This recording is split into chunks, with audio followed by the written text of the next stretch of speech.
Hi hello we were అందరికీ welcome friends. మన ఛానల్కి స్వాగతం. మా ఛానల్లో మీకు కనుక వీడియోస్ నచ్చితే లైక్ చేయండి, షేర్ చేయండి, కామెంట్ చేయండి మరియు సబ్స్క్రైబ్ చేయండి. మరిన్ని నోటిఫికేషన్స్ కోసం పక్కనే ఉన్న బెల్ ఐకాన్ని ఆల్ పైన ట్యాప్ చేయండి. ఆల్ పైన ట్యాప్ చేయడం ద్వారా మేము చేసే ప్రతి వీడియోలని, తాజా వీడియోలని నోటిఫికేషన్లో పొందగలరు. హాయ్ హలో వ్యూవర్స్, అందరికి వెల్కమ్ ఫ్రెండ్స్. మన ఛానల్కి స్వాగతం ఫ్రెండ్స్.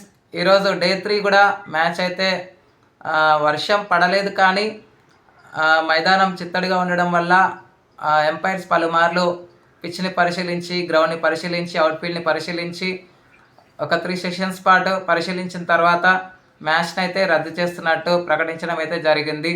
సో మొత్తంగా 107 వద్దే స్కోర్ అయితే ఆగిపోవడం అయితే జరిగింది. మనందరికి తెలిసిన విషయమే కదా. సో ఫస్ట్ 10 o'clockకి చూశారు. చూసిన తర్వాత మళ్ళీ 12 o'clockకి చూసిన తర్వాత 2 o'clockకి చూద్దామని అనుకున్నారు. కానీ ఎంతటికి గ్రౌండ్ ఆరకపోవడంతో ఈ మ్యాచ్ డే 3 అయితే ఆగిపోవడం అయితే జరిగింది. ఓకే ఫ్రెండ్స్, ఇక 2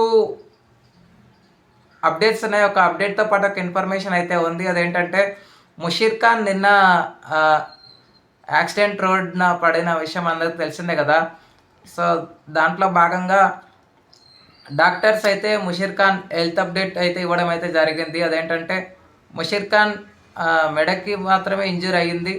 ఇప్పటికైతే తన ఆరోగ్యం అయితే నిలకడగానే ఉంది. కావాలంటే ఎక్స్ట్రాగా ముంబై హాస్పిటల్కి అయితే తరలించి మెరుగైన చికిత్స అందిస్తామని కూడా వైద్యులు తెలపడం అయితే జరిగింది. ఒకవేళ నవంబర్ 1 కల్లా కోలుకుంటే మంచిది, లేకపోతే అంతకన్నా కాస్త టైం అయితే పడుతుందని కూడా డాక్టర్స్ అయితే చెప్తున్నారు.